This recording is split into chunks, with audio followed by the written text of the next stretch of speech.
I said it in my last video, but it's definitely stiff competition between whether or not Starlight or Ultimate Rare is my favorite rarity in Yu-Gi-Oh! I talked about the newest, hippest rarities, Starlight Rares, in my last video, but in this video I wanted to talk about one that's actually stood the test of time a lot longer than people think, and that is the Ultimate Rare. I have one of the newer ones in my hands here, Ghost Ogre and Snow Rabbit. Well, new, it's OTS 5, which is about like 2 years old right now. This thing is practically ancient. This is what I would classify as a newer Ultimate Rare. The look and everything has been pretty much standardized at this point, but it's come from very, very different look, you know? Today I want to take the time to share some of my favorite Ultimate Rares with you guys and how we've kind of settled on this standardized look here for one of my favorite rarities in Yu-Gi-Oh! So, to understand how we've gotten here, let's figure out where we started. Along with Yu-Gi-Oh! GX, the Ultimate Rare was introduced in 2005 with Soul of the Duelist.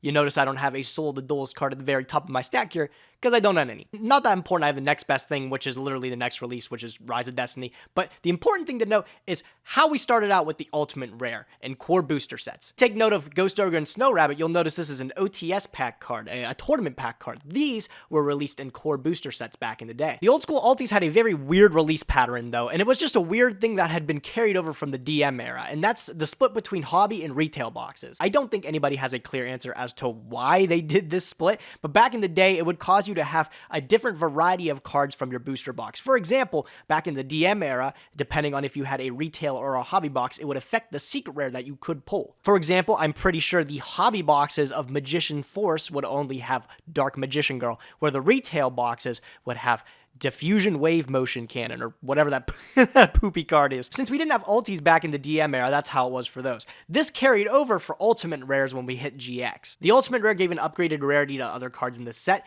Anything from a rare, super rare, or an ultra rare could get the Ultimate Rare treatment. So how are these split up? In the retail boxes, you would actually only be able to get rares upgraded as Ultimate Rares. But in the hobby boxes that you could get from your local game store, those would be the ones that you could get ultra rares, super rares, both in the form of an Ultimate Rare printing. It sounds like a crummy kind of split, right? Like, why would anybody want a retail box? But it actually ended up for some really beautiful cards that were only printed in rare. A lot of really usable staples. Destalos was a super rare in Rise of Destiny, so he got the upgraded treatment, as well as all the other Monarchs got a beautiful upgraded Ultimate Rare treatment. Ryza from Force of the Breaker was one of the later ones, and then you had things like Mobius, which was also beautiful. I think Zaborg is still to date one of the only Monarchs that don't have an Ultimate Rare printing. It's the strangest thing, honestly. I was talking about rare guards getting the upgraded, made for a lot of iconic monsters getting Ultimate Rare treatment. Dekoichi, the Battle-Chanted Locomotive, is one of my favorite cards of all time, and I have it in Ultimate Rarity. Huge all-time favorite.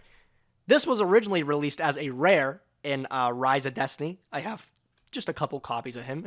I really like Dekoichi. Another insane rare upgrade in Rise of Destiny was Machine Duplication. Just imagine this card not having this gorgeous ulti upgrade. Absolutely timeless spell card. Seeing play again with those Morphtronics just FTKing people around. Another card that was printed originally only as a rare in Rise of the Duelist. Rise of Destiny. I'm going to say Rise of the Duelist a lot, but it's Rise of Destiny for this early one.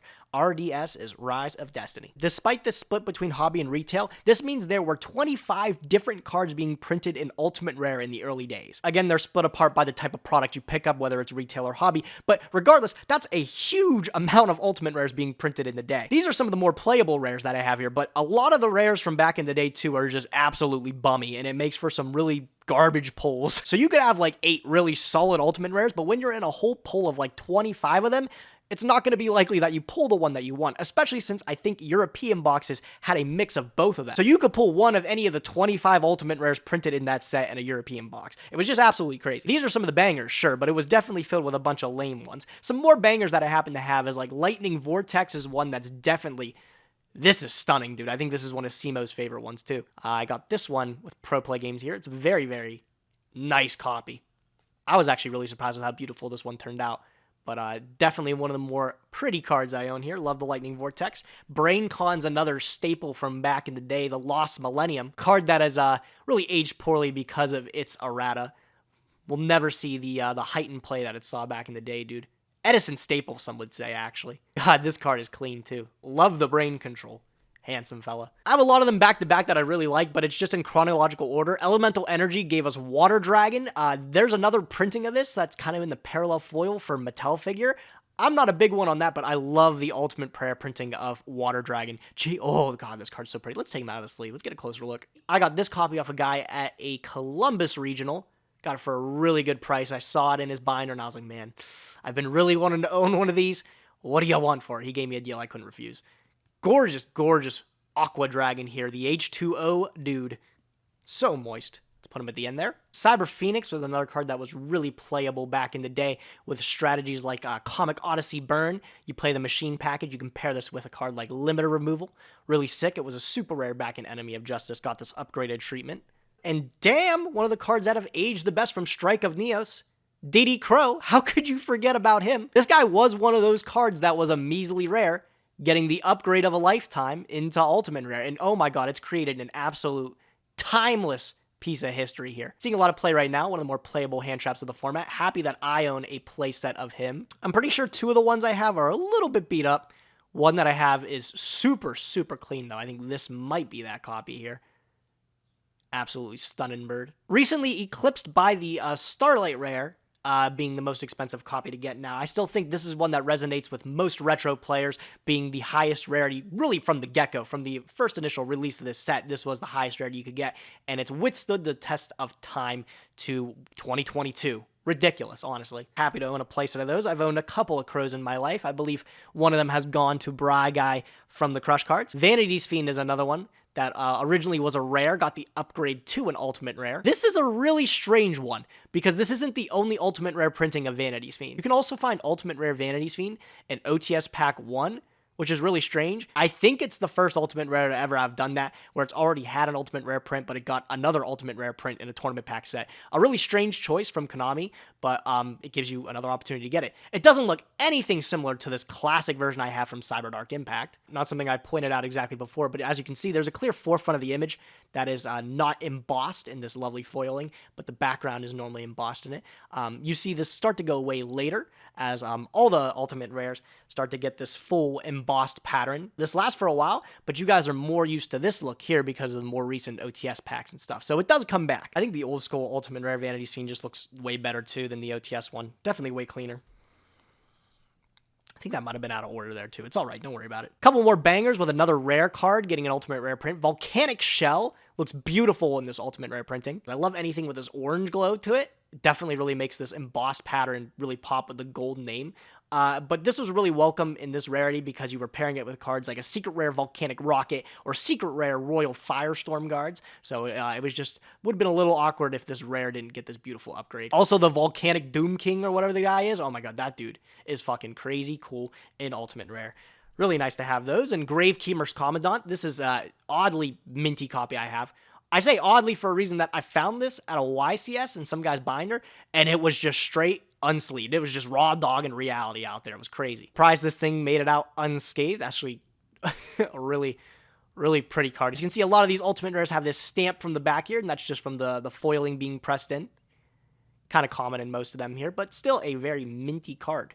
Gorgeous, man. I'm really happy with this copy that I own. Just wait, Searching Necro Valley is going to be crazy again someday soon. So we would go all this time with having 25 different ultimate rares being printed in sets. These are just some of my favorite ones that I have from back then. But you would have all rares, super rares, and ultra rares being upgraded in this rarity. But eventually we hit Tactical Evolution 2007, and Konami said, okay, we got to hit the brakes. Tactical Evolution marked the end of having any rare card being printed as ultimate rare, which really reduced the numbers, but now we only had Ultras, Supers as this upgraded rarity into Ultimate.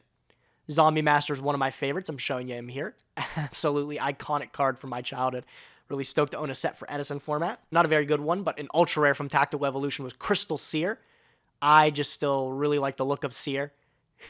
Maybe someday when flip effects come back, she'll be playable. Like I said, though, they slowed down on making the ultimate rares where they cut all the rares into sets being ultimate rares. They could only get the supers, ultras, another super rare from the set, Neos Alias, coming in as a beautiful ultimate rare print. So you can imagine cutting all the rares already reduced the numbers of ultimate rares you would get, but this number would be reduced again actually relatively soon in Phantom Darkness. That would take the number down to a measly 10 different ultimate rares you could receive per set here. This is one of the ones you get in Phantom Darkness. Super Ancient Deep Sea King Coelacanth. I said every single one of those words correctly. Applaud me. These copies are a little bit beat up, but that's okay. I'm really stoked to have these guys here especially with the new fish support that's gotten released. It's not quite good out the gate, but I have hope. I mean, when you have a card like Coelacanth that says, what, summon as many fish from your deck as possible, how is that not broken? How is that not broken? I'm not going to ignore the best TCG exclusive from the set, though, Allure of Darkness. Definitely a spell card that has aged perfectly through the test of time. If you want to know if you have a couple bucks, just see if you have any rarity of Allure of Darkness. Honestly, it's always worth like $2 for some reason. The ultimate rare, dude, in another level, though. Look at that. Jeez, that is crazy. That's crazy. I love the little blue in the center, too. Definitely one of the more muted ultimate rares, too. It looks a lot black. Another one that reminds me is, like, the beginning of the end is another one of the cards that just looks like straight nothing. But really, the colors and the swirls that this gives, it's crazy, dude. Absolutely bonkers. So we're leaving the GX era with 10 ultimate rares per set now. No more rares have gotten an ultimate rare print since then. But that's okay, you know? I think it's left a historical archive behind of just some of the most beautiful cards in the game. A lot of staples from back in the day, too, that only had this rare printing. Diddy Crow, I gotta keep pointing back to this bad boy here. Gotta love the bird. Leaving GX, we entered 5Ds, which 5Ds I have a couple cards that have really, again, stood the test of time. Emergency Teleport being on release, making Teledad the best deck in the game. Who would have ever thought we'd see this card back at 3 again, especially when it's as potent as it is now. Beautiful card from the Duelist Genesis, launching the Synchro era into the game. No, that one, look, camera can barely pick it up. It's going crazy right now. Back in the day, this summoned Krebons. Today, this is like a plus 20 in a quick play spell card. Who would have thought? Who would have thought? I do have a playset of these. Been toying with those punks recently. Really happy to have that. Another one of those weirdly minty cards I have is Saber Dark Soul. This is another one that came from that guy's binder that was just, you know, basking in the limelight, no sleeve or nothing. Came out scot-free. I'm still stunned. Anybody remember this card? Originally, you could trigger it as many times as it hit the graveyard during the end phase of turn. So if I sent the same copy 3 different times to the graveyard, it's triggering 3 times, bro. Dark Soul, crazy. And then, you know, especially with our slimmed down count of ultimate rares per set, gotta prioritize making those Earthbound Immortals, those lovely ultimate rares. The only one I have is Kaka'apu here. Man, do anybody really, like, collect the Earthbound Immortals? I like them. This is one of my favorite ones because of the blue, again, and I just really like the look of this guy. Look at the one eye looking dude here. Focus. This guy's one of my favorite here, but the other ones really don't resonate with me. These are, like, I think some of the more forgettable boss monsters from the 5Ds era. It's kind of crazy. But one of the big things 5Ds gave us was a new card type, and with that new card type, they made sure a lot of the ace monsters from it got this beautiful ultimate rare treatment. I'm talking about synchro monsters. Definitely something that I grew up on when I first started playing the game. White extra deck cards with this awesome gold rare kind of embossment just really pops, dude. It really looks crazy, and it made for some of the most iconic ultimate rares of all time, at least from my childhood. Gotta appreciate the Stardust Dragon, no longer the chase rarity of the set. There were ghost rares in these booster sets. Now, I still think the ultimate rare holds a special place in my heart. It's still difficult to find any of these, really. I think this is the second ultimate rare Stardust Dragon I've owned. This guy's a little bit played, but it's okay. He goes in Edison. I used to have a much nicer copy that I got rid of a while ago. Still regret it to this day. But hey, he's nice. Stardust Dragon looks absolutely clean. Duelist Genesis didn't have just Stardust Dragon, though. Red Dragon Archfiend, another banger from it. This guy's really clean. I'm really happy to own this copy of RDA. Love how that pops in ulti. And if you thought that was it, dude, Yugioh Guardian was unbeatable at the time, bro. Yugioh was crazy. Him getting over Stardust Dragons with absolutely no problem at all. Handsome guy here. Not quite the same ever since he's been errated. Unfortunate. That's not even the last card from Duelist Genesis, dude. Thought Roller Archfiend was another one that really withstood the format, too. A level 8 that gave you a little bit of extra life when it would topple over, again, Stardust Dragon. Sure, Red Dragon Archfiend is just the biggest at the time, but this is a nice little mid-range guy here. Also gives Psychic Monsters spell or trap protection from targeting. So, it includes himself, too. Pretty useful monster back in the 5Ds era. That's it from Duelist Genesis, and like Duelist Genesis was great, but then I got Crossroads of Chaos too. You got Black Rose Dragon in Ultimate Rare. Susu from head-to-head battles, absolutely salivating right now. Want to know something funny? I bought this card at moderate play, and it is one of the nicer Ultimate Rares that I own.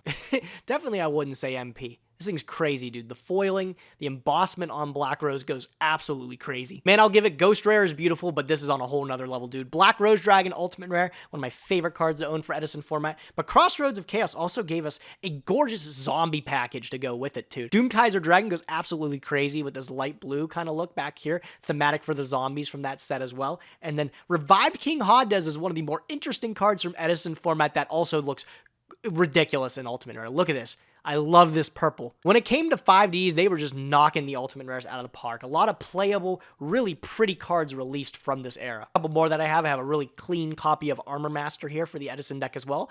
Got to use it with Gale. Really cool guy. Not the most playable card, but I have a gorgeous copy of Tridian Dragon. I got this from Crush Cards. It's not the most playable synchro. It's not playable at all, actually, really. But this is one of my older brother's favorite cards from when he played the game. I'm happy to own it. Kind of reminds me of, where it came from. Still, this one, he's just so cool, too, bro. Imagine this guy was actually playable. 3 different dragon heads. I know it's hard to make out. It's really hard to make out.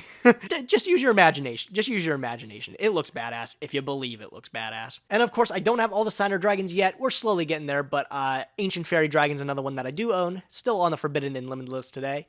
Absolutely stunning card here. Don't know if we'll ever see this come off. Field spells have become far too good since this card has been released. Still remember searching Chicken Game off this thing. Still didn't seem fair back then. 5Ds would carry out this Ultimate Rare structure in its entirety. The 10 Ultimate Rares per set. A lot of Ultra Rares in the sets getting this bump up to Ultimate Rare. A lot were justified too because they finally started making those cards playable. But Ultimate Rares would also get a new face list by Duelist Revolution towards the end of it. One of the more iconic cards here, obviously shoved up in your face, Effect Veiler. Mines are super played, but Duelist Revolution gave a new look to Ultimate Rares. Not totally new, but there's a couple noticeable differences if you take a little peek. Hey there, gorgeous. Veiler looking beautiful. One of the new things they introduced with Duelist Revolution was making the actual border of the card embossed in this foiling as well as the text box here. If you look at the lining of it, that is also embossed in a foiling. Those were the changes that they made to the Ultimate Rare rarity.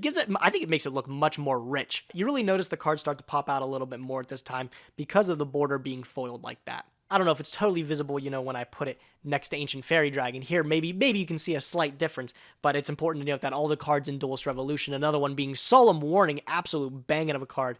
Also, you can see in the light, has that gorgeous embossment on the border of the card. Warning was crazy back in the day, dude. Ridiculously awesome card.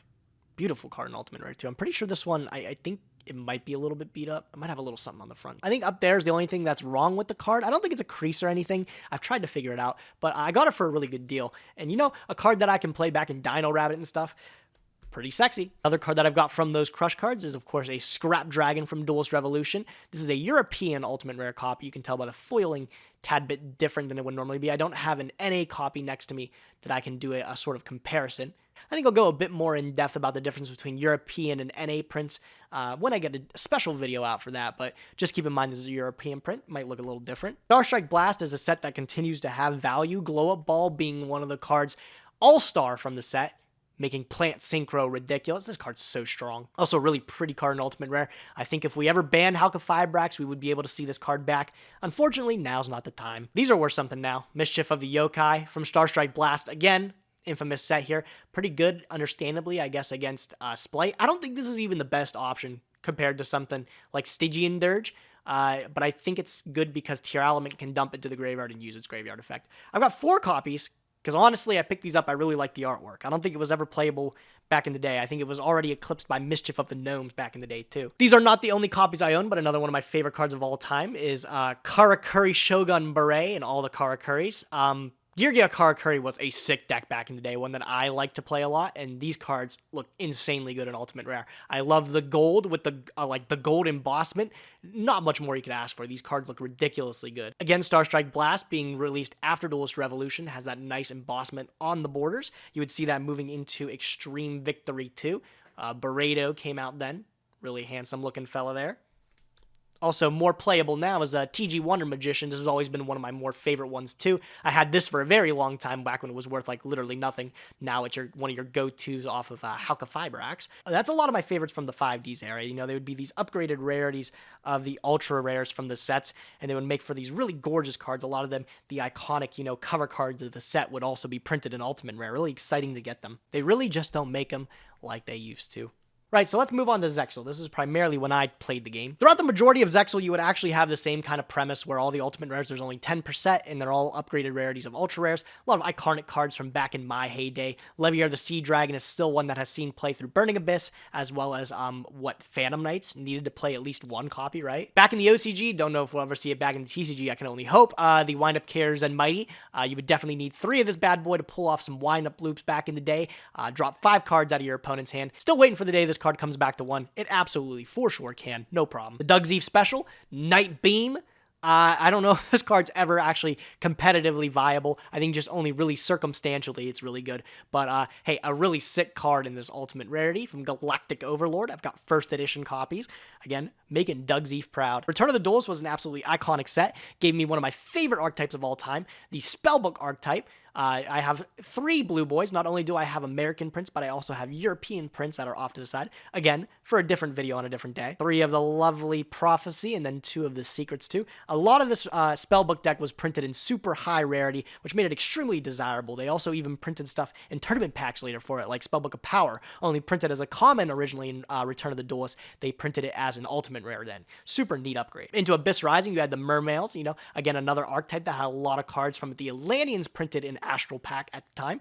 There's Abyss Lind, and then I have a playset of Fate. I don't think you really ever played a playset of Fate, but this is one of the more necessary cards for spellbooks. Teus was game-changing. Teus is still game-changing. This card is...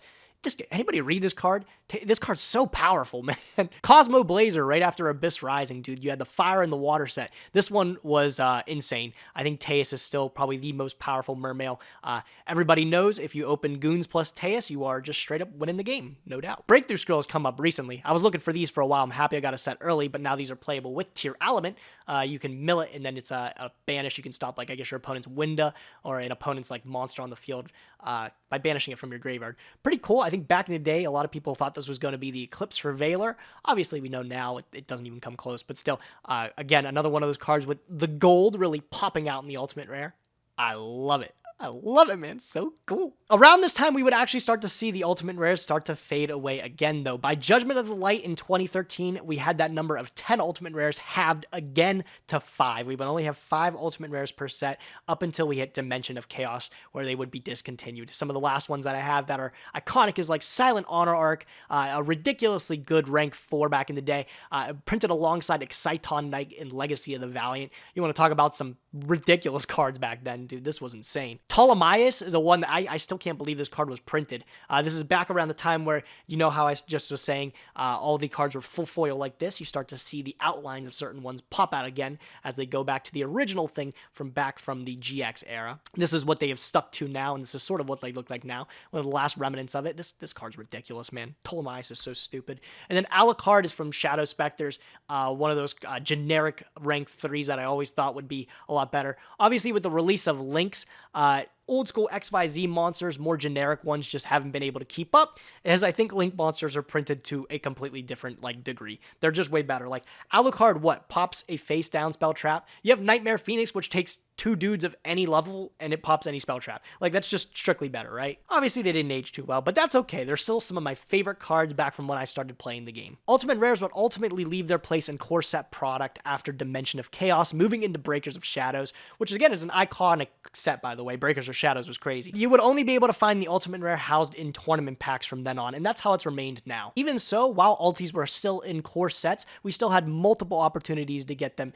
in different products. Duelist packs were able to retroactively make some iconic DM era cards, given the lovely Ultimate Rare gloss. This is a Pot of Greed I have from Duelist Pack Kaiba, as well as I think Ring of Destruction is also from Duelist Pack Kaiba. 2 really beautiful cards to be able to include in any GOAT deck. You would also see the Ultimate Rares where you would really expect them, and that's in the tournament packs. Turbo Pack was the 1 in 5Ds where it would frame 1 card from the format to really make as the face of the Turbo Pack. So you would have 1 Ultimate Rare per Turbo Pack that you could pull. Judgment Dragon was the one from the very first Turbo Pack. I'm lucky to have 2 of these gorgeous, lovely, handsome lads. They're so clean, dude. Some would argue only played 2 in Edison format, so I'm all set to go. I used to own a set of these, but unfortunately, I have lost 1 to Distant Coder. He is now in possession of my 3rd. Not a problem. I'm happy to have 2 of them. I'm also happy to have a Caius the Shadow Monarch Edison format staple, originally printed in a structure deck as an ultra rare. Dude, crazy cool Ultimate Rare. Turbo Pack 3 gave us this bad boy, and then Turbo Pack 4 gave us another one in the form of Tragoedia. I'm pretty sure this is a European print Trag, and he looks absolutely fearsome. This guy is pack fresh. He goes hard. What's another one I got here? Colossal Fighter. Again, pair him with an Armory Arm. He was iconic back in 5Ds, bro. And then towards the end, we have Ally of Justice Catastor in Turbo Pack 7. Again, another staple level 5. A generic one that could add a lot of stuff in the format. Super handsome dude. And then We also have Thunder King Ryo, another one that I, again, received from Crush Cards, rounding out the Turbo Packs because all of the tournament packs seemed to stop at 8 back in the day. It was very nice to see one iconic card getting the ultimate print every time in Turbo Pack. That was really cool, but they decided to give more ultimate rares to us in Astral Pack. This was right around the time, right before Breakers of Shadows came out and they discontinued it from core sets, so it was rather nice that we got them at a different location. Astral Pack would give us a new model that is the same one that is currently used today, and that is where there's 3 different ultimate rares per set, and you're guaranteed a super rare in every pack. Back in Turbo Pack, you weren't even guaranteed a super rare, which makes a lot of the supers really desirable from them, like Turbo Pack Deep Sea Diva. There's an OTS print, sure, but the Turbo Pack one is super difficult to get your hands on. Astral Pack said, nah, you can have a super in every single pack, make it worthwhile, but the ultimate rares, there are 3 different kinds we could get now instead of just the one. Tsukiyomi came out from Astral Pack 1, absolute banger. It was just playable in Dragon Roller format, but also, you know, this is an iconic GOAT format card. Really, I don't think this got the recognition it deserved until years later when people finally started to realize, like, everybody still plays GOAT. So they picked up their copies of Suk. This one looks crazy cool, man. Alongside of Tsukiyomi, there was Photon Thrasher as an ultimate rare, but also Debris Dragon.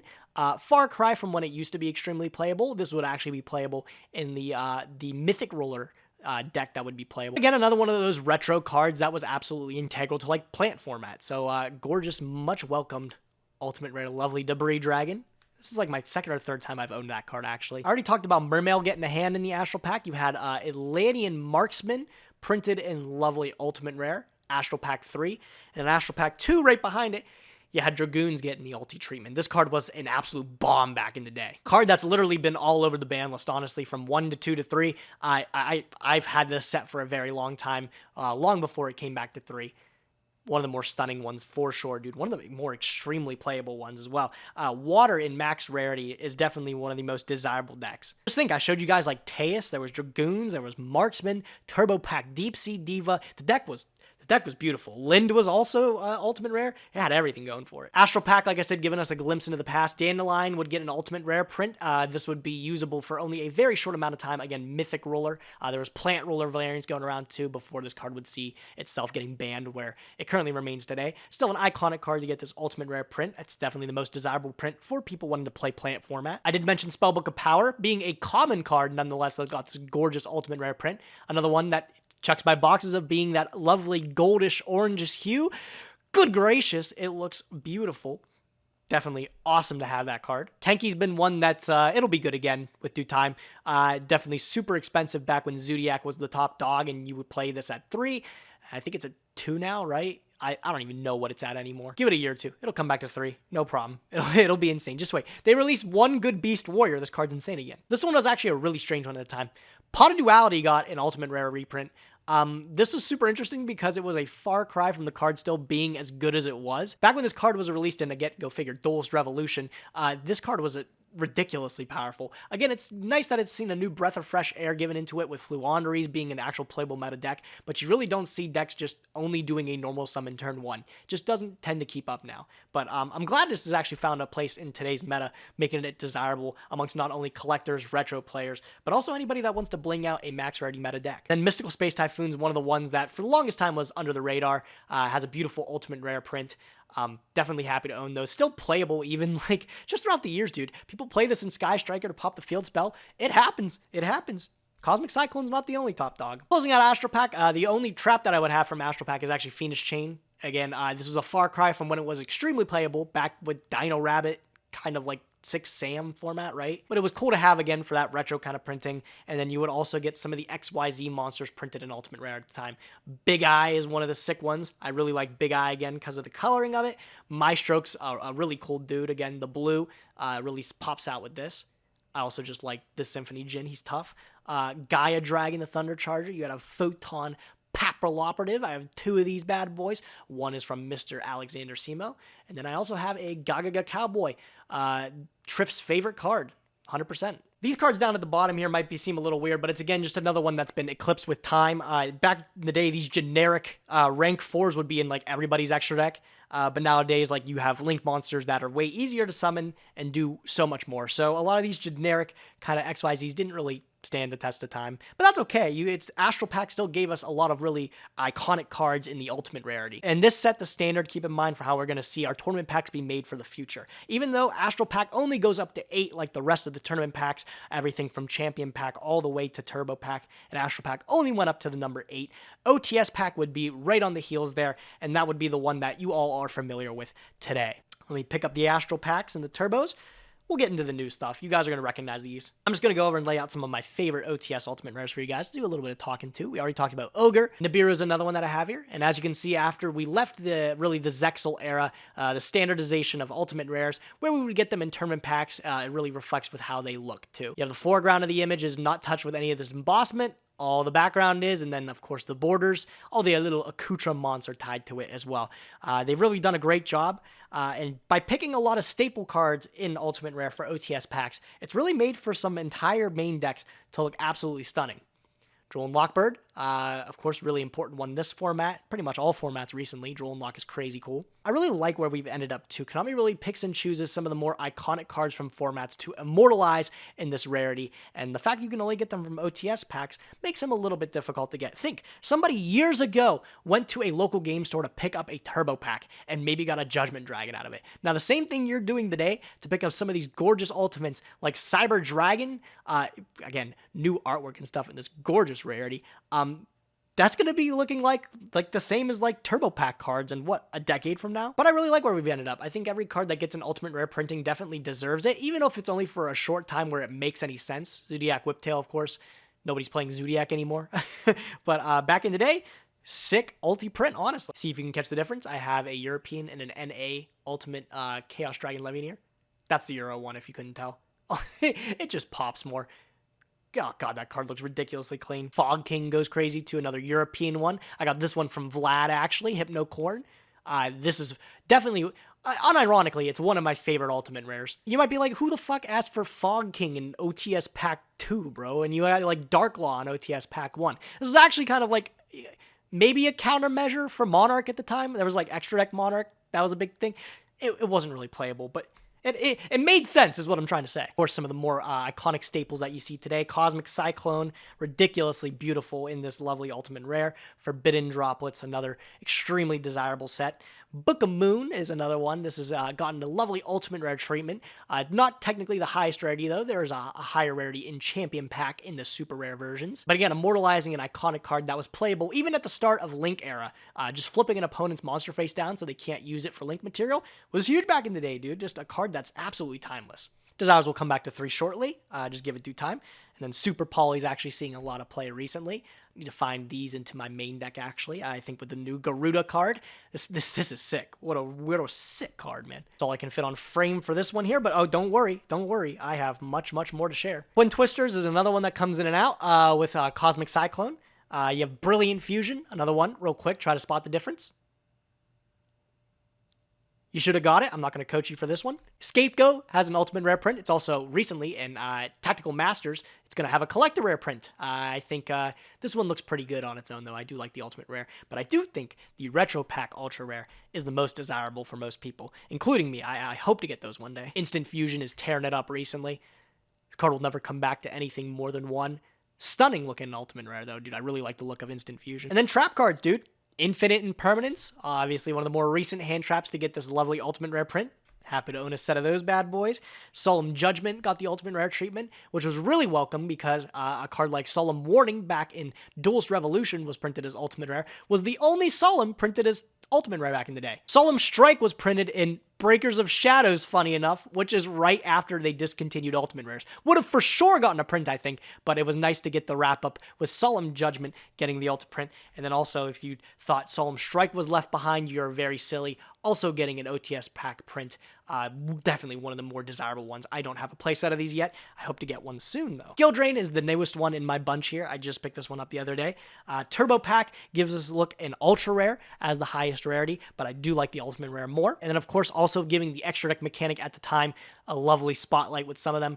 Halka-Fibrax is one of the best Link monsters of all time. Link Spider as well is one of the most classic ones being released from the very first starter deck. Still extremely playable today. Sky Striker's got an entire deck upgrade in Ultimate Rare from their original Super Rare, and it's definitely one of the most desirable and beautiful decks of all time in the maximum rarity. You know I have it like that because I'm nice. In case you didn't believe me, the Hayates in the Kana. You don't need 3 Hayate. Don't get on me about that. Got all those baddies there. A couple more OTS pack ultis. Galatea is part of the Orcust archetype, one of my favorite archetypes of all time. Harpour is coming back to 1 very soon, don't you worry, and this archetype will be playable yet again. I love this archetype, dude. I love how it's all based on music and everything, and their machines, and their dark. It's just, I love this deck. This is the one that didn't age too well, actually. Soldier of Chaos. For some reason, this one is cheaper than the Secret Rare version. I'm pretty sure. It also has a Ghost Rare printing as well. But hey, I like the Ultimate Rare the best. That's why I own that one. And I got a couple of XYZs, 2 Dingirsu for the inevitable return of Orcust, and then an Abyss Dweller is extremely playable, very hot right now, to stop those tier element players. Wow, I'm actually glad I got through all of that, and this really fills up the frame nice. Isn't that pretty? I know there was a lot of cards we talked about today, but that's just a lot of my favorite Ultimate Rares, and hopefully, you learned something, whether it be how the cards were printed originally and where we've really come today. I just hope you learned something with this, I just had a good time talking about it. If you guys enjoyed the longer discussion video, be sure to give it a like and consider subscribing to the channel. Let me know what your favorite era of the Ultimate Rare is. Do you like when it was completely like all embossed foil like back in the day? Do you like how there's certain elements of the card that really pop out now because they're not foiled? What do you like the best? What did you learn today, man? Tell me something. Here it is, Black Rose Dragon. Here we go. I'll get this shown up right in the front over all these OTS Ultimates here. Maybe this will be the thumbnail? I don't know. We'll find out. Crazy. Thanks for watching, guys.